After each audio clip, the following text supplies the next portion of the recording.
Энэ удаагийн подкастаар Орхон аймгийн иргэдийн төлөөлөгчдийн хурлын дарга Дасцэвгийн мөнхөд оролцож байна. Урилгыг хүлээж авсанд баярлалаа. Баярлалаа. Бид хоёр танаас бүхэл төрлийн асуултууд асуугаад явна. Аль болох одоо илэн далангуу чин сэтгэлээсээ сайхан халуун яриа өрнүүлэх байдлаар ярилцаасай гэж хүсэж байна. Одоо хэлгээ сайхан шилээ ярэ. За одоо мөнхөд тахтагаа бас энэ дугаарт орж байгаа дах баяртай байна. Тэгээ та бол одоо энэ Орхон аймаг Эрдэнэ хотын одоо шийдвэр гаргах үйл ажиллагаанд бас үлийн нэлээд хэдэн жил бас нэлээд одоо идэвхтэй голлох төвшөнд оролцож байгаа. Тэгэхээр одоо энэ ажил албаны яриа ярихаас өмнө бол ер нь одоо таны Эрдэнэ хоттой намтар түүхээ олбсон одоо тэр хэсгээс бүгдээрээ яриагаа эхлэе гэж бодож байна. Энэ бол нөгөө хүний хөв тавилын миний ээж аав хоёр Эрдэнэ хотын анхдагчид илгээлтийн эзэд яг 70-аад оны дунд үед 70-аад оны сүүл үед яг их олон залуучууд тухайн үед зарим нэг нь бол тухайн үеийн нам засгийн одоо тушаал шийдвэрээр зарим нэг нь найс нөхдийнхөө одоо дагаад ирэх юм уу зарим нэгэн сэтгэлийн дуудлагаар иржсэн энэ юунд бол эдгээр зохион байгуулалтаа хэлсээр үлдсэн ирээгүй ч гэсэн Эрдэнэ хотыг бол анхнаас нь Эрдэнэ хот Эрдэнэ төлөвлөр энэ бүтээн байгуулалтанд гар бие олцож явсан ийм хүний хүүхэд. Миний ээж аав хоёр бол хоёулаа Булган аймгийн харьяат. Аав маань Булган аймгийн Бүр хангаа сумынх, ээж маань Булган аймгийн Ингэт сумынх, Сэлэнг сумынх. Өөрөөр хэлбэл энэ яг Орхон аймаг Эрдэнэ хотыг тойрсон яг энэ хоёр сумын хүмүүсийн үр хүүхэд. Тэгээд энэ өөрөө энэ манай Эрдэнэт Орхон аймаг одоо бидний хэлцээс Эрдэнэт хот маань бол энэ Булган аймгийн Сэлэнг сум, Булган аймгийн Хангал сум, Булган аймгийн Бугут сумын ганцхан нутгийн зааг дээр байгуулагдсан ийм сайхан хот. Тэгээд яг хоо энэ төв зээгээ холбосон. Ер нь тэгээд анх Эрдэнэтийг бол би мэдээ орох хүүхдийг мэдээ ороод юу мэдэрч эхэлдэг. Тэндээс мэдэрч эхэлсэн зүйлүүд манай Эрдэнэт. Тийм ээ. Тэгээд яг хоо амьдралын шаардлагаарч гэдэг юм уу бас нөгөө хүний хөв тавилан гарч гэдэг юм уу би хүүхэд нас бол яг сургуулийн сурахыг бол би Эрдэнэт бага хугацаанд суралцсан 10 жилийн сургуультай. Тэгээд ихэнхдээ бол би бараг 9 жил орчим бол Булган аймагт одоо ээжийнхээ ээж дээр эмээ дээр эмээгийн хүүхэд тэнд бол суралцж төгссөн. Тэгээд хүүхдүүд бидний тэр нэг 80-аад оны дунд үе, сүүл үеийн хүүхдүүд, 90-аад оны их үеийн хүүхдүүд нөгөө зуны амралт бол хөдөө гардаг, эмээгийн дэм, өвөгийн дэм гэж явдаг байтал. Би бол хүүхдийн нөгөө сурагчийн амралт болоход бол миний төлөв Эрдэнэт рүү ирсэн. Ээж аав дээр хийдэг тийм өнгөрсөн. Би одоо яг өнгөрсөн 100 ингээд ер нь энэ жил өөрөө Орхон аймагт илгээлтийн эзэд хүрэлцэн ирсний 50 жил явсан. Тэгээд аймаг орон нутгийн удирдлагаар ажиллах бас энэ хариуцлагатай үеч таарсан. Тэгээд ер нь бол би өмнө нь ч гэсэн бас нэг санамсаргүй байдлаар ч юм уу аваад уншсан ном маань Эрдэнэний тухай ном байсан. Тийм учраас Эрдэнэтийнхаа нэгэнт аймаг орон нутгийн удирдлагаар ажиллаж байгаа хүн энэ хот, энэ үйлдвэр, энэ бүтээн байгуулалт, энэ хүмүүс яаж ирсэн, юу хийсэн, юу бүтээсэн гэдгийг бол нэг талдаа бол би уншиж судлах одоо бас миний үүрэг. Нөгөө талдаа эндээс бас их сонирхолтой зүйлүүд бас олддог. Бидний үед 80-аад оны тэр сүүл үед 90-аад оны ихэнх үед ч одоогийн шиг юм уу, утасч гэдэг юм уу, интернет ч гэдэг юм уу тийм зүйл байхгүй. ертөнцийн гэдэг нь дэлхийд дахины мэдээллийг авах зүйл бол ганцхан телевиз радио байсан. Тэгээд зарим нэг зүйл дээр бол бидний дэлхийтэй гэдэг юм уу ертөнцтэй холбогдох гүүр бол ном байсан. Тэгээд анхны уншиж байсан миний ном бол бүр шимтэж уншиж байсан ном. Шилжилтийн нас ч бас тэрэнд нөлөөлсөн баг. Манай Эрдэнэний зохиолч Даржаа гэдэг хүний номыг би анх уншиж байсан. Одоогийн залуучуудыг бас би тэр номыг уншаасаа ер нь уншдаг юм. Тэр үед Эрдэнэтийн энэ бүтээн байгуулалтанд оролцож байгаа залуучууд тухай гардаг дурлал гэдэг ном байдаг. Арман байдаг байхгүй. Даржаа гэдэг нь энд амьдарч байсан шүү дээ. Даржаа гэдэг хүний дурлал арман. Тий. Тэр арманыг уншиж байсан. Тэрэн дээр яг хуу залуучуудын тухайн үеийн хайр сэтгэл залуучуудын ажил хөдөлмөр залуучуудын тийм дэврэн хүсэл сонирхол гардаг тийм Тэгээд тэрнээс эхэлсэн тэгээд би хооштой бас ингэ ном зохиол уншихад бол энэ Эрдэнтийн түүх, Эрдэнтийн хүмүүс, Эрдэнтийн бүтээн байгуулалт энэ бүгд зүйлээрээ ингээд эн чинь өөрөө Эрдэнэт юм бэ. Эрдэнэт хүн юм байна. Бид нар ч нөгөө Эрдэнэт хүний ам гэж ярьдаг тийм ээ. Тэгэхээр чи нөгөө хүнээ Эрдэнэт хайрлаж шít. Тэгэхээр Эрдэнэт хүн, Эрдэнэт бүтээн байгуулалт, Эрдэнэт үйлдвэр, Эрдэнэт хот гэдгийг би зүгээр агуулгаар тэгж харж байгаа байхгүй. Энэ бол нөгөө хүний аймтай Эрдэнэт хүний аймтай зөвлөж байгаатай адилхан. Энэ бол Эрдэнэт хот юм. Хот юм бэ? Гэхдээ Эрдэнэт юм байна. Бүтээн байгуулалт юм байна. Гэхдээ Эрдэнэт бүтээн байгуулалт юм байна гэж зүгээр ингэж бодож. Ер нь одоо та ингээд одоо 80-аад оноос хойш Эрдэнэтийг ингээ ухаарснаас хойш Эрдэнэтийг мэдж штэ. Тэгээд ер нь тэр үеийн Эрдэнэт ер нь танд ямар одоо сэтгэл үлдээсэн байдгүй? Юу н одоо илүү тийм тод үлдсэн байдгүй? Би ер нь штэ 10 дугаар анги төгсөөд төгслөө Улаанбаатар хот орж үзээг. За. Миний хамгийн гоё харьцажсэн хамгийн гоё газар Эрдэнэт байсан байхгүй. Тэр 18 нас хүртэл. Энд ирэхээр нөгөө байж байгаа л ирэхээр нэг юм өөрчлөгдсөн байдаг. Нэг юм нэмэгдсэн, нэг юм баригдсан. Тэгээд тийм бүтээн байгуулалт. Яг энэ бүтээн байгуулалтын үе. Тэгээд би хүүхэд байхдаа манай ээж холбоонд ажилладаг. Бас тэр зуны амралтаар ирсэн байхад дэлхийн оюутан залуучууд их наадмууд Эрдэнэтэд болоод. Тэр чи хэдэн 88 он гэж би санддаг. Тэгээд энд 9 давхар шүү хамгийн сүүлээр 2-9 давхар 4-25 26. За. Энэ 2-9 давхар яг баригдчихсэн баг. Тэр нэг ингэ баригдаад 26 27. Тэгээд энэ чинь бүр ингэ амар гоё одоо маш их олон тийм ах эгчнүүд би чи яах вэ тэгээд ингэ багдгүй зүгээр нэг ингэ бодтоор тэр олон нэг гадаад хүмүүсийг нэг дор харж байгаа. Тэгээд тийм чинь дуу хуур яваад бүр тэгээд их оюутан залуучуудын их наадам гэдэг наадмынд болоод их гоё байсан. Эрдэнэт чи өөрөө нөгөө бидний үеийн хүүхдүүд нь тухайн хүүхдүүд ч бас ингээд харьцангуй бусад аймгийн хүүхдүүдийг өөрөө их соёлтой хүүхдүүд байсан шүү дээ. Зүлгэндээгээр явдаггүй эргүүл гээд нэг тийм хүүхдүүд эргүүл хийдэг. Тэгээд айлд яваад ороход ч хүүхдүүд надаглаад нөгөө гутал муслаад хайлаад айлд ордог. Тэгээд харьцангуй тийм идэж ууж хэрглэж байгаа юмуд нь орос соёлтой. Би ингээд яхад яг ээж аваад ажилдгийнх нэг ингээд Монгол хүүхдүүд чинь бид нар бол ингээд нэг юм хилэн хүрэн форм өмсдөг. Хүмүүс тэр чинь Эрдэнэтийн хүүхдүүд адаглаад нэг орос форм гэдэг юм шугалган товчтой тийм форм. Яг ойлгоо. Тийм форм орос дэлгүүр, маруужин одоо тэр нөгөө цөцгий мөцгий гэдэг нэг тийм хэрэглээ хүртлээ амьдралын орчин тийм гоё л газар байсан. Тэгэд би бахарах дуртай Эрдэнэт Монголд магадгүй соёл заасан байхгүй. Айл гутлаад хайлаад орчдөг. Хотод очиод айл гутлаад хайлаад ороход зарим хотын айл гайхдаг байсан шүү дээ. 20 дугаар зууны манлаа бүтээн байгуулалт тий за энэ сая ингээд илгээлтийн эзэд энэ газар шороон дээр ирж хотыг байгуулсан 50 жилийн боллоо. Тэгээ энэ хойтой зэрэгцээд одоо та бүгд маань Эрдэнэт шинэ илгээлт гэдэг юм одоо агуулга зарлаа.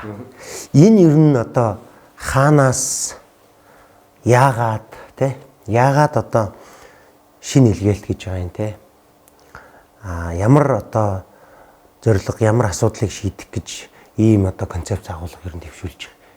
Юу руу одоо хурж тэмүүлэх гэж байгаа те. Бид нар яг угаасаа 50 жил болчихлоо. Бид нар маш олон зүйлийг хийсэн, маш олон зүйлийг бүтээн байгуулсан. За үүний үр шимээр энэ сайхан хот бий болсон, үйлдвэр бий болсон. За магадгүй Эрдэнэт үйлдвэрийн энэ үр шимийг хүртээгүй одоо Монгол оронд амьдарч байгаа хүн гэж байхгүй. Аасан одоо гэдэг баруун хязгаарт байгаа ч гэсэн хүн байна. Аасан одоо арга гүшүүний бортгоорыг өмнө зүгтээж байгаа тэр хэлийн зэрэг дээр ажиллаж байгаа хүн ч байна. Энэ үйлдвэр ингээд энэ хот ингээд энэ илгээлтийн эзэд хийсэн байгууллагыг 50 жил болчлоо. Бид дараагийн 50 жилдээ яах ёстой юм бэ гэдэг энэ зүйл гарч ирсэн. Мэдээж нөгөө байгаа үйлдвэрээр хаал 50 жил яг одоогийн байгаа шиг ингээд зулгаагаад ноолох гэдэг юм уу гэдэг юм бэ? Ингээд байх юм уу? Бид нар бас дахиад арай өөр зүйл хийх ёстой юм уу гэдэг зүйлүүд гарч ирсэн. Магадгүй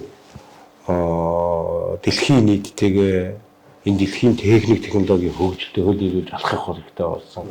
Байнгын бид нэр ийм ууттай бажмал гаргаад авах биш баг. Бас эцсийн бүтээгдэхүүн үйлдвэрлэх хэрэгтэй баг. Энэ хотод амьдарч байгаа хүмүүсийн бас аж амьдрал тодорхой түвшинд өөрчлөгдөх хэрэгтэй. Өөрчлөлт нь ахиц дэвшил байх хэрэгтэй. Тийм ээ? Ийм үүднээс бид нэр одоо таны санааж туссан байх. Эрдэнэт үйлдвэртэйгээ ч нэлээд сайн тусгагдсан. Тэгээд бас нэг их олон зүйлийн хугацаанд ингээ хараад хаад хот үйлдвэр тустай байсан бас их цаг хугацаа их олон байт юм. Үйлдвэр зөндөө нэг юм хийгээддэг, хот зөндөө тустай нэг юм хийгээддэг. Хоёр өөр одоо тустай яваад идэг. Магадгүй тустай хөгжлийн концепттэй, тустай хэрэгжүүлэх юутай. Нөгөөх нь яг эцсийн мөчтөө хүнд очиж өгөөж өгөхдөө нийлдэг болохоос анханасаа зүг явсан зүйл байхгүй. Энэ зүйлүүд дээр бид нар яаж энэ хот үйлдвэрийг одоо нийлүүлэх үү, хамтрах уу, магадгүй үйлдвэр дээр явж байгаа энэ том төслүүд, за эрдэнэ тот дээр болж байгаа тулгарч байгаа проблемууд, за энийг нийлүүлж яаж энэ хөгжлийн концепт болгох уу гэдэг зүйлийг бодсон. Тэгээд энэ бодол нь өөрөө 50 жилийн илгээлтийн 50 жилийн ойтой болсон. Энэ илгээлт гэдэг үг хамгийн хэрэглэгддэг, одоо ч хэрэглэгдэж байгаа энэ цэлний мэдрэгдэж байгаа зүйл манай эрдэнэт баг. Бид энэс өөр газар баг илгээлт гэдэг үг баг Ахтар сайн мэдчихэх байх. За хуучин бол илгээлт гэдэг чинь тэгтээ ганцхан эрдэнэт байгаагүй шүү дээ. Илгээлт гэдэг чинь илгээлтээр малчинж болж ирсэн байна. Тийм шүү дээ. Ангиараа илгээлт аваад малчин бол яа гэдэг илгээлт авч ирсэн ийм зүйл чинь. Тэгэхээр энийгээ бид нэр илгээлтийн эзэмд 20 жилийн ингээд бариад байгуулалт 50 жилийн өмнө үйлдвэр хотыг байгуулсан бол бид нэр дараагийн хөгжлийн илгээлттэй эрдэмтчүүдэд танилцуулъя. Хөгжлийн илгээлттэй эрдэмт шинэ илгээлт гэдэг энэ нэр томьёотой байя гэдэг. Энэ яг үг үйлдвэрийн хувьд бол утга санаа нь тийм байх гэж байгаа. Таачсан бас энэ дээр ихсэн тайлбар хэлэх байлгүй энэ ч адилхан яаж байгаа. Тэгэд энэ зүйлүүдээс л үүсэж эрдэнэт шинэ илгээлт гэдэг зүйл гарч. Энэ шимтэн шинэ илгээлтийнхээ хүрээнд бид нэр 12 том төслөө хэрэгжүүлье. 12 том төслийн 6 нь эрдэнэт үйлдвэртэй хамааралтай төсөл, 6 нь одоо аймаг хоттой хамааралтай зүйл. Нийлээд 12 төсөл болж байгаа. Тэгэхдээ ихэнхдээ бол эн чинь баг 70-80% дэд үтсийн төслүүд байгаа. Мэдээж дэд үтсээс яачаар үргэлжлүүлээд цаашаа буцаад нийгмийн шинжтэй зүйлүүд маань одоо хөгжин, дэвшин, яригдна ийм зүйл гэж ойлгож байгаа. Боломжтой болж байна. Тэр нийгмийг бас тодруулмаар байна л да. Одоо энэ эрдэнэт шинэ илгээлт гэдэг нэр томьёо хизээнээс хэн гаргаад ирчвэ? Эрдэнэт шинэ илгээлт гэж яриад ингээд юу нах хаанаас юм санаа гарцсан гэдэг нь байхгүй. Яг таг харах уу зүгээр орцноосоо гарч ирэл асуухад мэдэхгүй байхгүй. Энэ бол биш үү яг зүгээр энэ 12 төсөл хэрэгжихэд би зүгээр бодож байгаа. Ямар ч байсан дараагийн эрдэнэтийн 50 жилийн хөгжил мөн энэ бол хөгжлийг тодорхойлох зүйл мөн тийм ээ. Тэгээд энэ чинь яг зүгээр одоо за манай засаг дарга сууж байлаа, за манай амрах дарга байлаа. За манай ингээд их хурлын гишүүн Батлууд гишүүн байлаа. Тэгээд энэ нэг тамгын газрын тодорхой хэлцээгийн хүмүүс байлаа. Бид нар ярилцж байгаад за энэ 12 төслийг хэрэгжүүлээд энийг нэг хөгжлийн концепт гэж бид нар авч үзэх ёстой байна. Энэ 12 төслийг концепт болгочоод энэ бол эрдэнэтийн дараагийн 50 жилийн хөгжлийг тодорхойлох 12 төсөл мөн юм байна. За энэ 12 төслийг хийхэд бол бид нар ийм ажлуудыг ингэж хийе гэдэг санаа гарч байна. Төлөвлөгөө жижиг төлөвлөгөө гарч байгаа шүү дээ. Тэр игээд ярих бах. За хамгийн ихнийх нь эрдэнэт үйлдвэртэйгээ хамтарсан санамжчиг байгуулах юм байна гэдэг. За энийг санамжч байгуулахад бол бид нар яах ёстой вэ? Энийг яах вэ? За илгээлтийн 50 жилийн явсан. За бидний хамгийн үнцэнтэй үг бол илгээлт юм байна. За бидний нөгөө түрүүний миний түрүү хэлдэг эрдэнэт хүн эрдэнэт хот гэдэг эрдэнэт юм байна. Тэгэд илгээлт эрдэнэтэй авчлаа. Одоо тэгвэл эдгээр чи илгээлтээр аваад эрдэнэт шинэ хэрэгтэй байна. Дахиад шинжлэе. Эрдэнэт шинэ илгээлт гэдэг. За магадгүй бөөнөрөөс уусан тэгээд ихэнхдээ бараг 70-80% манай амар утгаргын гаргасан санаагаан дээр эдгээр чинь ингээд олон талаас ярилцж байгаад энэ хийгдсэн ийм зүйл байна. За шинэ илгээлт гэдэг ингээд 12 төсөл бас яг зарим талаараа энэ чинь нөгөө 12 юм учраас тэгээ нэг бүр нь их тийм нарийн тооцоотой том одоо хөтөлбөр төслүүд байгаа даа шүү дээ. Тэгэхээр хэдүүлээ одоо энэ хэсгээ жаахан задлж агуулгууд руугаа оръё. Гэхдээ яг та мэдээж одоо Орхон аймгийн иргэдийн төлөөлөгчдийн хурлын дараагаар ажиллаж байгаа хүний хувьд илүү эрдэнэт хот Орхон аймаг дээр илүү харьяалагдаж хийх 6 төслийн талаар одоо нэлээд тогтож хэдүүлээ ярив. Тэгээ энэний одоо хамгийн ихнийх нь хэсэг төлөвлөлттэй хот. Тэгээ энэ одоо төлөвлөлттэй хот гэдэг зорилгын хүрээнд ер нь ямар ажлууд эх жилүүдэд хийгдгийн иргэдийн хурлын зүгээс энэ төлөвлөлттэй хот концепцээ хэрэгжүүлэхийн тулд ямар бодлогын шийдвэр гаргахын бас ямар одоо тулгамж байгаа асуудлууд энэ хүрээнд ер нь байгаа юм бэ? Ямар ч ихний ээлжинд ингээд энэ чинь сая 10 нутгийн сонгуул болоод шинэ бүрийн эрх хэрэгжиж байгаа. Тэгэхээр 4 жил ямар ч энэ иргэдийн хурл энэ бүрийн эрхээ хэрэгжүүл. Тэгэхээр ихний ээлжинд энэ 12 төслийнхаа утга санааг оруулсан хэрэгжихүйц хэмжээнд аваачаар бид засаг даргын үйл ажиллагааны хөтөлбөр дуудан хугацааны бодлогын бичгээр 25-аас 30 оны хөгжлийн хөтөлбөртөө суулгах ажлыг хийж байна. Энэ яг ингээд цугтай явах юм. За хотын хэрэгжүүлэх 6 төслийнх нь одоо эхний төсөл буюу энэ төлөвлөлттэй хот гэдэг. Бид нэг төлөвлөлттэй хот гэж ярихаар зарим хүмүүс гэж яагаад та нар төлөвлөлтгүй явсан бэ? Нэг ингээд ярих асуудж шүү дээ. Асуудж байгаа юм. Яагаад бид төлөвлөлтгүй явсан бэ гэдэг. Энэ нэг Монгол Улсын засгийн газраас нэг бүсийн хөгжил гэдгээр яриад нэг манайх ч хангаан бүсийн хөгжлийн тулгуур төв шүү дээ. Бүсийн тулгуур төв. Тэр бүсийн төлөөр төвд нь Арангаа, Баян онгор, Хөвсгөл, Булган, Өөрөнгө, Эрдэнэт гээд 6 аймаг. Гуурчин бүс шүү дээ. Бүсийн төлөөр төв нь Эрдэнэт буюу Орхон аймаг байна гэт. Тэгэнгүүтлээ бүсийн төлөөр төвийн хөгжлийн төлөвлөгөөг засгийн газар хийж, бүсийн төсвөө санхүүжүүлж засгийн газар хийж баталгаагт. Тэгвэл 20 оны бүсийн 20 онд төлөвлөлтгүй маань дууссан. Энэ хугацаанд бид нар чинь төлөвлөлтгүй биш, ерөнхий төлөвлөлтгүй дандаа хэсэгчсэн төлөвлөлт. Өөрөөр хэлбэл одоо юу гэдгийг цагаатогийн хэсэгчсэн төлөвлөлт гэдэг нь дурдгаар нэг ийм хэсэгчсэн төлөвлөлтүүдтэй явж исэн. Одоо ерөнхий төлөвлөлт маань эдийн засгийн хөгжлийн яамн дээр хөрөнгө санхүү шийдэгдээд сая 10 сар тендер ном зарлагдаад за ажлын даалгаврууд нь өгөгдөөд тэгээд 8 сарын хугацаанд судалгаа хийгдээд энэ чинь одоо бид нар 8 сарын дараа эх оны бид нар 6-7 сарын үед хөгжлийн эрхийг төлөвлөгөөгөө хүлээж авах юм бэл компани шалгуулсан. Энэ хугацаанд хийгдсэн хэсэгчилсэн ерөнхий төлөвлөгөөнүүдийг багтаасан. Тэгээд одоо яг нөгөө Орхон аймаг Эрдэнэ дотоос өгсөн ажлын даалгавруудыг одоо утга санааг одоо бий болгосон. Ямар ч алдаа моддаггүй хөгжлийн ерөнхий төлөвлөлттэй болно гэж. Энэ бол бидний төлөвлөлт 20 жил барьж явах төлөвлөлт. Эннийхээ хүрээнд бид нар хамгийн наацхан шиг бид нар дахин төлөвлөлтөд хэрхэн хийх юм гэдгээс хуулаад. Тэгээд гэр оролын дахин төлөвлөлт гэдэг чинь хэсэгчлээд бид нар их залуу багийн гэр оролын дахин төлөвлөлт гэж сая бас энэ хурлаараа баталлаа. Тэгээд бид яаж энэ нөгөө төлөвлөлтүүд маань хэсэгчилсэн төлөвлөлтүүд маань ерөнхий төлөвлөлтөнд орох юм. Үүнээс цааш яаж төлөвлөлтөө барьж явдаг байх эвддэггүй. Энэний эхлэл одоо энэ юу болосоо гэж бодож ингэж хийж төлөвлөлттэй. Энэ нь нэлээдгүй хөрөнгө санхүүтэй, нэлээдгүй урт хугацааг шаардсан юм. Тэгэхээр төлөвлөлттэй болъё, төлөвлөлтөө барьж явъя. Төлөвлөлтийг огт эвддэггүй бай гэж. Яг нөгөө нэг ерөнхий төлөвлөлтгүйгийн бас нэг муу байх юм. Хэсэгчсэн төлөвлөлт гэж хийчихэд хэсэгчсэн төлөвлөлтөө дахиад дотор нь хэсэгчилчдэг бас нэг тийм байшин барилгаар хэсэгчлээ. Тийм. Үүнийг огт байхгүй болгоё. Үүнээс цааш огт юм байхгүй шүү гэдгийг нэгт зарлж байгаа. Хоёрт бол бас бид төлөвлөлтгүй байсан биш. Төлөвлөлтөө улам сайжруулах чамбааруулъя.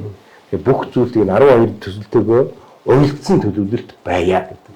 Ийм утга санааг би бас ингэж ойлгож байна. 2025 онд Эрдэнэт Орхон аймгийг 2040 он хүртэл хөгжүүлэх ерөнхий төлөвлөгөө бол одоо хугацааны саад гарахгүй бол тий боловсрогдоод иргэдийн хурал батлаад ингэ гаргаж байгаа юм тий. Тэг чи эвдээр батлахгүй. Засгийн газраас батлагдаад. Засгийн газрын зүгээс. Засгийн газраас батлагдаад ирэх юм бэл. Зүг. Ингээд батлагдсан төлөвлөгөөтэй болох юм байна гэж үзье. Тийм шүү дээ. Одоо ер нь дэлхийн чиглэлийн хандлагыг харахаар Нью-Йорк гээд том мега хот руу хүмүүс нүүж одоо төвлөрөхөөсөө илүү төлөвлөлттэй хот руу их одоо тэмүүлдэг болцсон байлээ. Тэнд юу харуулж байгаа нэхэр эрүүл аюулгүй орчин, миний хүүхд яаж амьдрах юм, цаашдаа яаж явах юм гэдэг бүх юм төлөвлөлт. Энэ өөрөө юм билээ. Манай хотож анх төлөвлөхдөө нөгөө 40 мянган хүн амтай 12 микроварианттай. Тэгээд нөгөө гэр хороолол байхгүй. Тэгээд уурхай дагсан, үйлдвэрлэл дагсан ийм хот байна гэж төлөвлөсөн. Тэгсэн чинь өнөөдөр зүүн ингэсэн чинь бид нар ч одоо бараг 120 мянган хүн амтай. Одоо энэ чинь нөгөө суурин болон байгаа нэг статистик хэлгээр хараад 120 мянган хүн амтай. Анхны төлөвлөлтөөс 3 дахин томорхоо ам ихтсэн. Яг 40 мянган хүн амтай 12 микровариантад таарсан инженерийн дэд бүтцийн төлөвлөлттэй. Түүнээс цааш нь салбарлуулсан төлөвлөлт хийж байгаа айлууд нь дандаа нөгөө хөгжлийн төлөвлөгөөгөр шин эсгэгчлэн төлөвлөгөөгөр явагдсан. Ийм зүйлүүд байсан юм. Энэ төлөвлөлт гэдэг чинь алстай бүр мөн чанараар асар чухал зүйл юм байна. Бид нар ингээд одоо бид ингээд яриад яг энэс үйлдэл дараагийн юм гараад байгаа. Ягаад тэгэхээр бид нар ч нөгөө цэвэр агаартай хот гэдэг төсөл байна. Цэвэр агаартай хот гэдэг үгээр бид бол аль болох янлагийнхаа тоог бууруулъя гэж. Улаанбаатараас орчих юмсан. Үнэндээ одоо бидэнд агаарын бохирдол байгаа юм. Нуух юм байхгүй шүү дээ. Бид юу төлж байгаа хүн төлж болох бүх юмыг төлж шүү дээ одоо. Мод төлж байгаа төлж чинь модыг ч одоо тэртээ дөрөв бид нар одоо дахиад хэдний жилээс бүр Монгол орны дээр мод төлөхөөр болно. Угаас энэ чинь өөрөө байгалийн баялаг шүү дээ. Буцаад байгаль ихтлгийгээсээ нөгөө модоо авшилгын жих буруу. Одоо боломжтой мөрөөсөө төлж байгаа байхгүй. Тэгэхээр бид нар яах юм яндагийн цаг бууруулахын тулд бидэнд эрчим хүч хэрэгтэй байгаа байхгүй. Эрчим хүчнийхээ найдвартай хэрэглээг аваачаа гэсэн чинь нөгөө 40 мянган хүн таарсан 37 кт шугамч явсараад яг дэмжид очиод дууссан. Бид нар ирэх жил одоо ингээд аймаг иргэдийн төлөөлөгчдийн хорлоор энэ төлөвлөлтөөрөө батлагдах юм бол бид нар улсыг хүлээхгүйгээр 35 кт шугамынхаа эхний ээлж яагаад хийж байгаа 50% хүрэх хэмжээний ажлыг хийгээд айл магадгүй ингээд нөгөө төлдөг төлшч ингээд улам хавардаад ирэх тусам төлшний үн улам нэмэгдэнэ. Нөгөө талаар эрчим хүчний үн нэмэгдэж байгаа ч гэсэн айл дулаан хадгалалт цайтай, дулаан алдагдал багтай орон байшиндаа, амны байшиндаа ч үгүй юм гэртээ яаж цахилгаанаар халдаг, цахилгааны өвлийн гарч байгаа зардал нь нүүрс төлшнийх нь мөнгөтэй дүүж очичдаг ийм хэмжээнд хүрэхгүй. За магадгүй илүү гарч магадгүй те. Тэгэхээр тодорхой төвшөнд агаарын бохирдлыг бууруулахад бол улс олон улсын байгууллагууд энэ зүйлийн эхлийг л тавихад бас яг нэг төлөвлөлттэй хатнаа буцаад уйлдаад ингэрүү очих юм бэл. Тэгэхээр бид нар чи ингээд явж ингээд хоорондоо дандаа уйлдаж яваа. Дандаа уйлдаж. Сүүлд нь яг цогцсон юм шийдэл болох юм шүү дээ. Хоолой хот гэснээс энэ 12 төслийн 6-ад яг аймагтай холбоотой 6-ад орсон билээ. Хоолой хот гэхээр энэ дээр бас яг ямар одоо төлөвлөгөө юу яаж байгаа. Бодлого барьж явагдаж байгаа. Зүгээр хүмүүст ингээд яг ухаалаг гэхээр бас их ойлгоход хүнд болчиход юм дээ. Яг зүгээр манай амрах тархич нэг жишээ ярьдаг. Гэхдээ бид нар ухаалгаар шийдэж болох юм уу? Бид нар хүний оролцоогүйгээр шууд дараад мэдж болох юмгаа хийчихье л да. Бидний барьж байгаа утас ухаалаг утас шүү дээ. Шууд энийг ашигладаг болохыг ухаалаг хэрэглэе гэж ойлгоё л да. Би тэгж ойлгож байгаа. Бидний зүгээр хамгийн наазахын жишээ бол хүн хэрэглээг ухаалаг болгож байна гэх. Ухаалаг утас хэрэглэдэг. Одоо эрчим хүчнийхээ хэрэглэгч гэдэг юм одоо заавал хүн хэрэгэлсэн эрчим хүчнийхээ үнийг очоод одоо тэр чинь байцаагч очоод нэг бичээд тэрийг нь аваад тэрийг нь бариад заавал кассан дээр очих мөнгө төшөөлдөг биш. Хэрэглээг ухаалаг утаснаас хянчдаг, төлбөрөө ухаалаг утаснаас хийждэг. Энэ тэгвэл ухаалаг хэрэглээний нэг хэлбэр мөн үү? Би мөн гэж үзэж байгаа байхгүй юу? Та ярьдаг шнэ. Аюул мэдээлэх систем гэх тийм ээ. Өөрөөр аюул мэдээлэх биш. Ер нь байгаа бодит байдлыг мэдээлэх систем шиг. Одоо ер нь байгаа бодит байдлыг өнөөдөр нөхөр зоригт үед таг гэд яхад байгаа бодит байдал яг л тэрүүн дээр очдог. Хөө энд онгорхой таниншаа байна шүү. Хүүхэд унчих үедээ тий. Тэгэл тэрийг засч байна. Энэ ингээд бидний хэрэглээ ингээд нэг заавал хэн нэгэнтэй бичилж уулзаж асуудал шийдэгдэх юм болно шүү дээ. Өнөөдөр заавал дэлгүүр рүү гараад такси яриа зах дээр очиод ногоо авдаг биш. Энэ байдлыг бас ухаалаг тодорхой төвшөнд хүргэе гэд анхнаасаа бол бид нар ухаалаг хөтөлбөр гэж яг нэг энэ нүгээс ухаалаг баг гүргэн гүст ойлгоогүй шүү дээ. Тэгтээ судлаад үзэхэд биш дээ. Хамгийн ухаалаг болох боломжтой одоо Монголын одоо аймаг хот гэх юм бол Эрдэнэт. Үүр хаанч байхгүй. Маш хурдан үрдүн гарна. Яг тэгэхээр энэ чинь бид нар чинь нийт хүн амын маань баг 98% нэг дор амьдарч шүү дээ. Тэгээ буцаад нөгөө ухаалаг инженерийн дэд утас маш сайтай шүү дээ. Тэгээ ухаалаг хэрэглээд бодит үр дүнд хүрэх, жаргал хүрчих, амралт хүрчих энэ боломжтой түүнийхээ үр дүнг үзэх юм. Тэгснээс хөвсгөл аймагт ухаалаг болголоо гэдэг 20 сумд нь очиж яаж ухаалаг болгох юм яа. Энд чинь бодит үр дүн ингэчээд хөөе монголчууд ийм ухаалаг хоттой болчлаа шүү, ийм ухаалаг боллоо шүү гэдэг юмыг харуулахын тулд бид нэр таллаасаа хичээж чармахт бол ухаалаг болох боломж бол тийм холын юм биш юм л. Энэ бол дижитал сити тийм шүү дээ. Смарт сити юм уу. Тэгээ ухаалаг гэдэг нь ихээр нөгөө зарим нэг зүйлийг бид нар очтой гэдэг шүү дээ. Бид нар чинь тэгээд ямар ч ухаангүй хот байсан уу гэдэг тийм гарч ирнэ л дээ. Одоо тэгтээ яг ухаалаг гэдэг ойлголт бас олон төл рүү ингэ салбарладаг болчих юм. Гэхдээ яг одоо миний мэдэрч байгаа одоогийн залуу гэр бүлийн хувьд одоо мөнгө төгрөг, эд баялаг гэхээсээ илүү гэр бүлдээ зарцуулах цаг зав хамгийн чухал болчиход.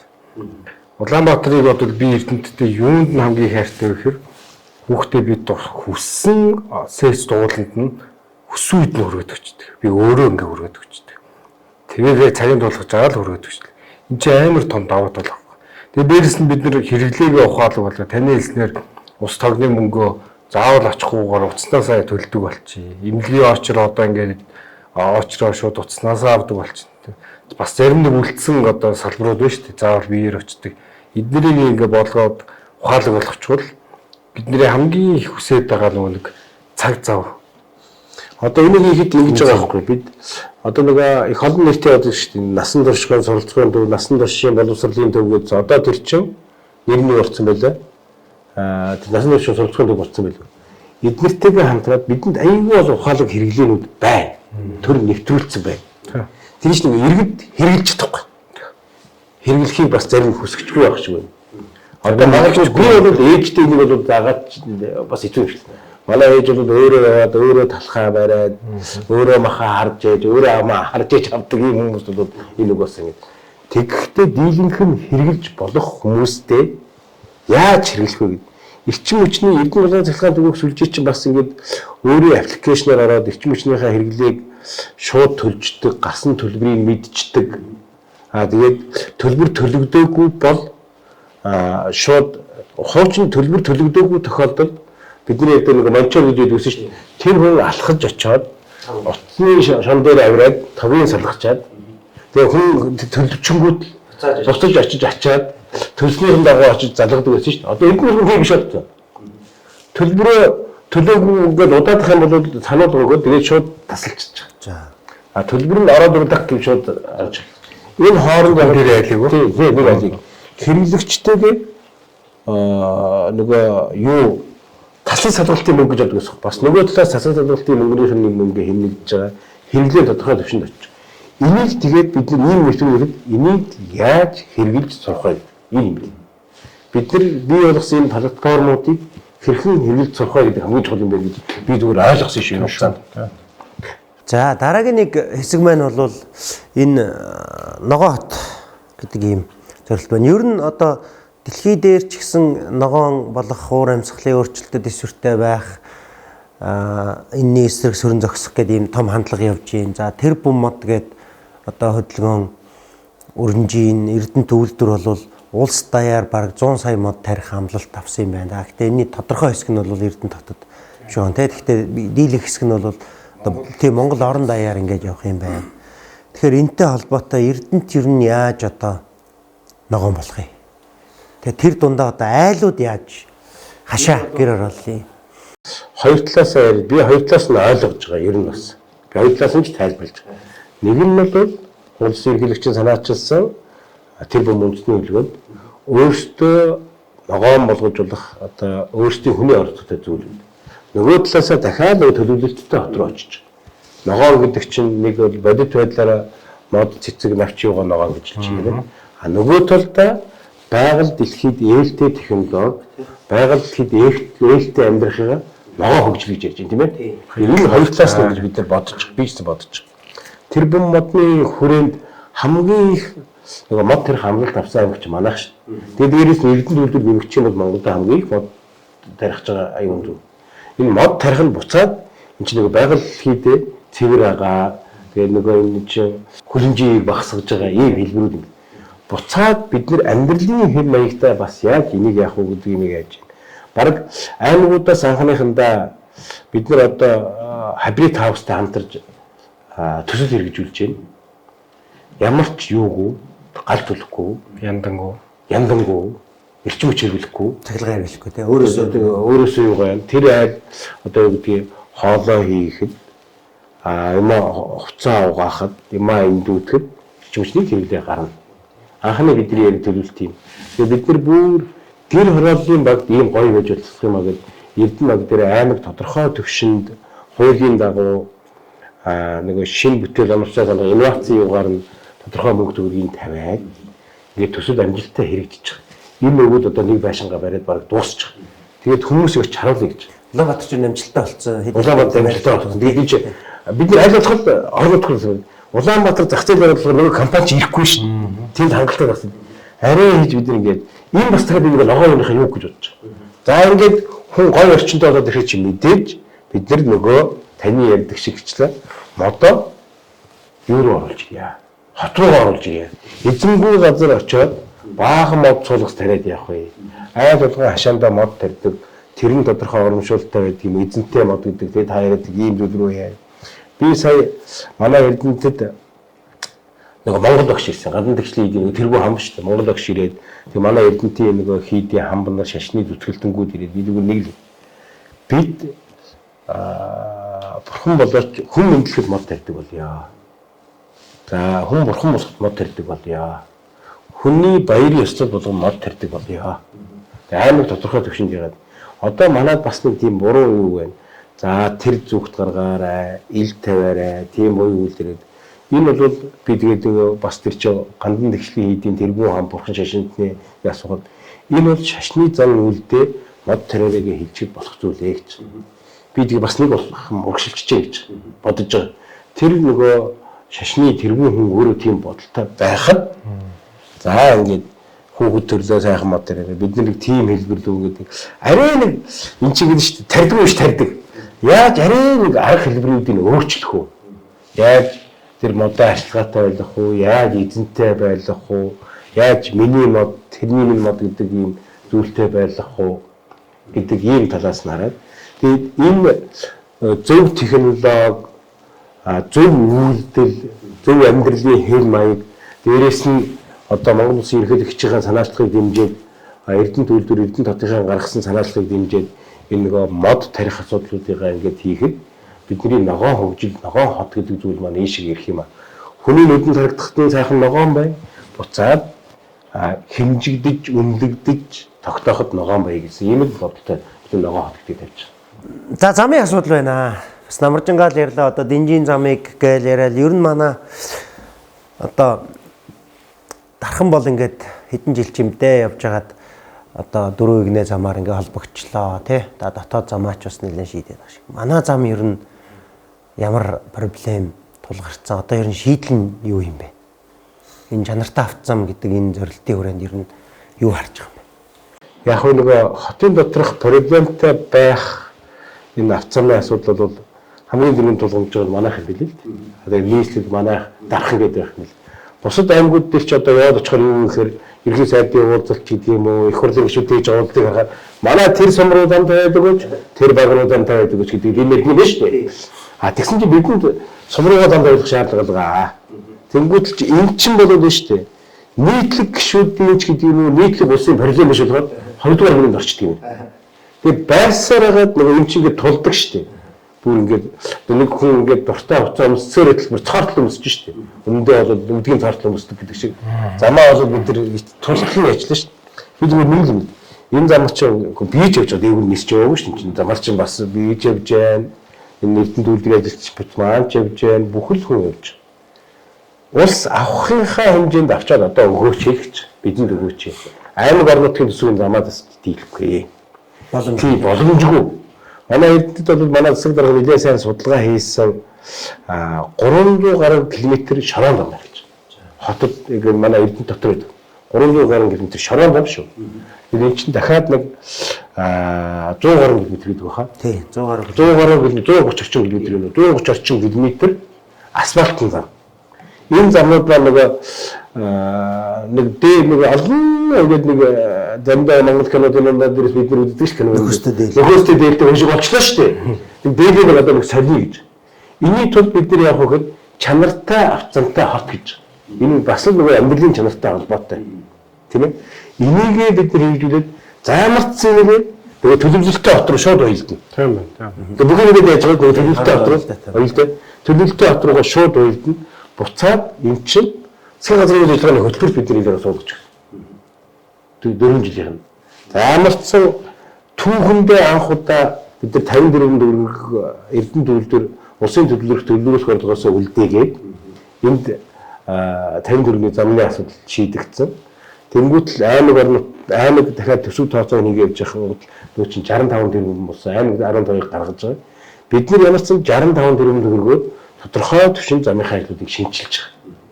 Тэгээ одоо хүмүүс дархан магадгүй арай нэг эднээс 10 жилийн өмнө байгуулагдсан байхгүй юу? Тэгээ дархан жилийн өрнөөр цуулсан байхгүй юу? Тэгэхдээ манайхаас 10 жилийн өмнө туулсан байхгүй юу? Тийм байна. Тэ? Зам бүр маш хүндээс ч дахиад амжаа. Би ч очдог гэсэн тайжтай очдог гэсэн баг. Тийм ээ. 200 км юу боллоо тийм. Тэгэхэд чинь Эрдэнэс төрүүлж байгуулсан бидний чинь материал техникийн бааз чинь дархан байсан шүү дээ. Хойноос материалууд орж ирэн дархаас хаашаа авчирдаг. Дархан мэдээж Эрдэнэс төрүүлж байгуулсан учраас мэдээж одоо хүнээр тооцоолно шүү дээ. Бид яг нэг 10-аад насны ах хүнд арайд нэг төрүүлээд нөгөө амьдралын шаардлагаар одоо толгойн өвдгөр ийм бодчих. Тэр шиг бидний бол ийм биш шүү дээ. Проблем одоо бидний тулгарч байгаа. Тэр бид нар тулгарсан проблемоо чанартайхан шийдэж авъя гэдэг үүднээс л энийг хэлж байгаа. Яагаад тэгэхээр бид нар нөхөөсөөр сэтгэхээ болиё гэж байгаа. Тийм ээ? Нөхөөсөөр сэтгэхээ болиё. Орон нутгийн төсөв бол нөхөөсөөр сэтгэж явсараад өнөөдрийг хүрсэн байхгүй юу? Одоо шинжлэхээр сэтгэе гэдэг үүднээс энийгээ нөгөө хөгжлийн концепцийнхаа нэг төсөл болгоод чанартай авцантай хот гэж. Аль болох бид нар асфальттай хуцалтай замуудаа бүгдийг шинжилнэ 4 жилд. Тэр ажлууд эхэлнэ. Гэр ороодын дундуур бид нар ер нь бол годны дундуур засмал зам тавьж болохгүй юм байна. Аюулгүй байдлаас ааж. Тэрнгээр ч одоо бас шоу гэдэг юм биш үү тавар шүтчээ. Монгол орон даяар нэг 2 мөртэй дамжлаа гэдэг алгаа болсон. Тэгсэн чинь яг бодит байдал дээр очиод тэр годонд амьдэрдэг тэр одоо юу гэдэг нөгөө аста нарийн алтан гоогүй хэлдэг шиг долоон буудалд амьдэр дажиг гэдэг шиг тэр дажиг гоогоос асууад гүйлэн сайхан зам шүү. Энэ намайг дахиад тавиад өгөөч гэж. Нэгдүгээр годмон дотроо шавар цуучаадаг. За мэдгүй намайг хүүхэд байхад амар утгаар та хоёр одоо баг гадарлах байх хамраа хоёр. Энэ Эрдэнэтийн гэрэл гэрэлцээд энэ чавар цугууд хондог байсан шин. Нааш ирж байгаа юм ши. Манай энэ ч угаас ийм усгахыг намгархах газар бороо орохоор тэгдэг. Тэр нь хуучин сэдэрдэг. Годмондоо шавар цуучаад идэг одоо энэ зам чи сайхан юм аа. Хадгалаад гэрээсээ гараад автобусны буудлын ортол явахад гутал чараа тоосохгүй байна. Гэт яг одоо яг хэрэглэгч талдаа энэ болж байгаа. Яг л тэгээд энэ чинь машин барьж байгаа ингээ өрөөлөө өрөө тэр цэнхэг авч оноод явчихж штэ. Тэр нь л байхгүй уг нь бол. Тэгээд тэр чинь бид нар асфальт болгож чадахгүй штэ. Тэгээд тэрний хоёр хос мөртэй замыг 1 км-ийн 200 сая ярчмаар босч байгаа. 1 км. Асфальтын зам чинь 1 км баг одоо 2 тэрбум штэ. 2 тэрбум төгрөгөөр бид нар 10 км замыг тэгээд хос мөртэй болгож байгаа. Тэгтээ хүмүүсийн амьдралын шаардлагад нийцэж гэнэ үү нийцэж гэнэ. Хүмүүсийн хүлээлтэд нийцэж гэнэ үү нийцэж гэнэ гэдэг. Яг хөө зарим газрууд бол энэ замаараа явах байх гэж би бодож байгаа. Гэхдээ нэг жижигхэн зэтгээд энэ зарим нэгдэн. Гэхдээ бид энэ олон удам мод бид чинь дийлэхгүй шүү дээ. Ямар ч нэг нийтийн авцамынхаа асуудлыг шинжилж авъя. Энэ хүрээнд бас бид нэр нэг замаа урдуураа гаргая гэж. Одоо эднийхэн мэдэндээ хуучин бид нар хүүхэд байхад тээврийн очиад одоо хэмэдүүдийн наалт байдаг одоо жаргаланд мах марк гэдэг. Тэнд чинь дээр нь очиад ирнэ шүү дээ очиж суудаг. Тэрнгээр шууд урагшаа гараад ингэж яваад 11-ээр ягаад бүрэн бүсдэр нийлдэг. Энэ замын асуудлууд ороод, хотын төвийн замын шинжилтийн асуудлууд ороод, энийгээ бид нар чанартай авцамтай холбоолъё гэдэг ийм зорилт юм байна. Тэгэхээр Эрдэнэ төлөвлөрөөр 6 дэвтэрсэн хэвчлэхгүй. Манай тав дэвтэрсэн. Ингээд нөгөөх нь бид нар за ямар ч хүн амьдарч болох, хүний амьдралын одоо чанарт нөлөөлөх энэ инженерийн дэвтэрсэн одоо юу гэдгийг ногоон дэд үтсүүдтэй бүгдийг хийчихье. Тэнгүүтлээ эндээ бүгдээрээ эрүүл, боловсралтай, эрдэнэттэй, хайртай, амьдрах чадвартай ийм хүмүүс амьдрья гэдэг энэ агуулга. Тийм учраас бидний 12 дахь төсөл бол эрүүл боловсралтай эрдэнэт хүн гэдэг юм төсөл. Энэ хүрээнд бид нар эрдэнэтийн залуучуудаа гадаадад шаардлагатай мэргэдлээр боловсрол эзэмшүүлье. За эрдэнэтийн залуучуудаа эрүүл амьдралын хэв маяг бий болгоё. За магадгүй цаашлаад эрдэнэтийн бүсийн онцлог амжилтынхаа төвийг олон улсын хэмжээнд гаргая, сайжруулъя. Тэгээ хүүхдүүдтэй багаас нь амьдралын зөв дадал хэв маягтай болгоё гэдэг энэ агуулга гэж. Тийм учраас хүүхдүүдийн боловсролын түвшинд маш сайн анхаарна гэж бодож байгаа. Энэний хүрээнд одоо бид нар нэг зүйл бид нар бас 25 оны төсөлд оруулж байна. Хүүхдүүдийг уншиж дадал сурах үдээс бид нар Оксфордын 1000 ном гэдэг төслийг эдийн залуу бас тэр залуучуудаа хамтарч хийх. Хурлын даргын хувьд би энийг бол маш зөв зүйл гэж бодож энэ дээр бол би идэвхтэй оролцож байгаа. Сургууль болгонд байгаа хүүхдүүдийг хичээлдээ очиход нь ном унших цагтаа болгоё. За магадгүй тэр 10 минут ч байж байгаа. Хичээл эхлэхэд 10 минут за ном уншихын цагийг эхлэе. За магадгүй тэр заашлаад 15-20 минут. Дараа нь уншсан номоо ярьдаг. Тэрийг би өөрөө гадаад боловсрол эзэмшээг үлдээ. Гадаадд сургууль сурсан хүүхдүүдийн бидний монгол хүүхдүүд нэг зүйл бол унших, уншснаа ярих, уншснаа ойлгосныгаа эссе болгож ингэж бичих тал дээр бид нар жоох юм. Тэгсээс юм сурах тал дээр бол ерөөс хоцрохгүй нэ гэж. Юм сурах тал дээр хоцрохгүй. Уншснаа бид нар хүнд ойлгож уншнаа ярьж чаддаг юм байл да бас нөгөөдөр бид ч бас ярианы юм шатар сайтай шүү дээ. Бичиг мичдэг тийм юм байна. Тийм учраас Оксфордын 1000 намтууд 6 настай хүүхд ямар ном унших юм? 7 настай хүүхд ямар ном унших юм? 8 настай хүүхд ямар наснд таарсан номыг Webco Kids гэдэг компани яг насныхын нотлогт ягаад дэлхийд хүлээн зөвшөөрөгдсөн судлагдсан номыг Монгол орчуулгад ингэж гаргаж байна. Энэ бол бидний нэг эрүүл боловсралтай эрдэнэт гэдэг зүйлд маань орж байгаа. Хүүхдээ анхан шатнаас нь эхлээд ийм анхаарал өгье. Дээрээс нь бид нэр сургуулийн өмнөх боловсрал дээрээ ч гэсэн ялгаагүй. Чанартай боловсрал гэхэд бол энэ сургуулийн өмнөх боловсролынхаа хүртээмжийг сайжруулах гэж. За Монгол улсад бүлээн дээгүүр явах байхдаа цэцэрлэгт явах ёстой хүүхдүүдийн 98% цэцэрлэгт явж чадж байгаа. Эрдэнэтэд 98% хамрагдж байгаа гэсэн үг. За. Тийм. Цэцэрлэг хамрагдал 98%. Тийм 98%. Тэгээд цэцэрлэгийнхаа хамрагдалтыг одоо бид нь дахиад ямар ч байсан 2А баригдж байгаа сургууль, 7 дугаар ороод баригдж байгаа сургууль, 3 дугаар сургуульд ашиглалтанд орчин. Тэгээд энэ сургуулиуд ашиглаж байгаа анги дүүргэлтийнхаа зүйлүүдийг одоо тэр анги дүүргэлтийн ачааллыг багасгахыг гэж бодож байна. Чанартай боловсон хүчтэй болъё гэж.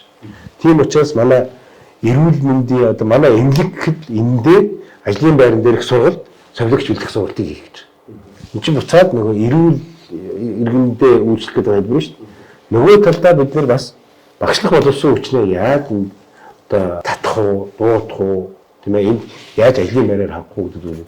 Энэ одоо хүний амьдралын хэв маяг эрүүл, боловсралтай, зөв дадал дуршилтай хөдөлмөрчд өдгөрч гэдэг нь ажлын байрт юм хүмүүсийн нэгээр бид нар эрүүл хот гэдэг зүйл юм гэж. За би Эрдэнэт хотын иргэн шүү дээ. Өмнө ингээл нэрсээр сонсгддаг тим парк, тим юмны төсөл ингээл явдаг. Нэг тухайд нэг сүртэй ингээл уустай уулын бутдаг бол гоё доо гэж боддог болохоос биш үр дүн гарсан юм уу, дууссан юм уу, яагаад ясна мэддэхгүй ингээд алга болдог юм тохиолдол зөндөө байдаг л да. Тэгээ миний сая анзаарснаар бол эрдэнэт үйлдвэртэй анх удаага ийм том хэмжээний одоо санамж бичиг зурчих шиг боллоо л доо. Тэгэхээр энэ ерөөсөө эрдэнэт үйлдвэр гэж нэг талаасаа ийм том юм механизм ингээ хөдөлж байгаа үйлдвэр нь маш хариуцлагатай бүх зүйлээр ард нь гардаг тооцоотой хийдэг үйлдвэр. Тэгэд аймгийн зүгээс жишээлбэл ямар одоо тооцоо судлахаа ирээдүг харж энэ санамж бичгэн дээр гар үсэг зурсан байна.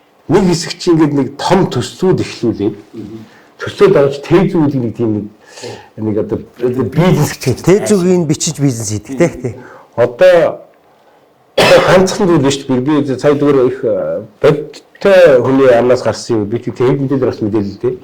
Эгийн голын усан цахилгаан станц дээр тээзүү ихтгэж 40 гаруй төгрөг өгсөн гэдэг. Тэнд одоо юу ч хэрэглэх байхад тийм ээ. Барайц төвшин ч очиж байгаа. Тэгээд нөгөө сайн шамдын ажилдрын парк лөө. Тэр чинь баахан тээзүүн дуустгүйсэн баг хамгийн гол нь. Хэдийн дуусч гэдэг үү тийм? Энийгс нэг бас бизнес биш. Энд чинь бизнес болчиход байна. А энэ бизнес биш явж байгаа. За баг нөгөө одоо гараараас гарлаа барианы хамгийн их төгссөн юм бол манай энэ Эрдэнэт үйлдвэрийн нэг юмуд шүү. Үйлдвэрийн төслүүд. Нөгөөдөл чинь бол бариандаа бол бараадачгүй замын талаачтуудаа дууссан шүү. Энд чинь барианд одоо жижигхэн бид нар тарчхад л одоо барианд орчих байгаа зүйл гэж би зүгээр ойлгож байгаа. Гэхдээ яг өнөөдрийн хувьд бол ингээд энэ бүх зүйл дээр хамтарч ажиллаж байгаа бараг одоо манлайлал гаргаж явж байгаа манай Амар бат манай Эрдэнэтийн нөгөө манай Амар бат маань тэгээ манай Эрдэнэтийн одоо жаргалтайгаа яриад сууж байна. Энэ зүйлүүд дээр бол яг тантай юм гэдэг чинь надад бас нийтлэр ирэх шүү дээ. Тэ жаргалтайгаа одоо ингээд залуучуудыг маань одоо жаргалын маань одоо пен одоо их олон залуучууд үзэх байх. Надад бас нийтлэр тэгээд мань метод бол ингээд хахад нэг устын даваач гаргаж бас тийм сонирхолтой биш шүү дээ. Тэгээд дээрийг үнээр бид хайр одоо дээр үчигдээ хайх юм шиг Дорнод аймгийн Боройд суманд нэг соёлын арга хэмжээнүүд болоод хөтлөгч нь за манай сайн дурын уран сайханч тэр дуулна гэж тэгсэн юм нэ. Эсвэл дуусгаж гарч иж байгаа нэг Боройд нөхөр жоох халамцуу гарч ирээд уурлаад үгсэн илэнцгийж сайн дурын гэж хүчээр дуулуулж иж сайн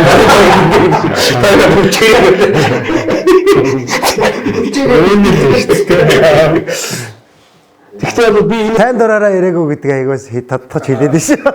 Хүчээр ярьж байгаа гэдэг. Тэгтээ би одоо сайн дураараа олон ярина. Би ярих гэж бодож байгаа. Бид нэр их ярьж явах хэрэгтэй, ойлгуулж явах хэрэгтэй юм байлээ. Их олон зүйлүүд их олон хүмүүс ойлгосон байлээ. Баярлалаа хаа. Гоё ярьслаг боллоо. Чөлөөтэй байж бодлоо. Тэгээд нөө хамгийн гол нь энгийн ойлгомжтой тайлбарлаж маш олон нэг ойлгомжгүй юмнуудыг би л хувьдаа ойлгож авлаа. Баярлалаа. Тэгээ баярлалаа. Тэгээ хоёр дүүд юу яана бэлэг өгнө энэ тийм түүх гэсэн энэ аудио сонсдог юм оюутнуудыг бэлэглээ. За баярлалаа.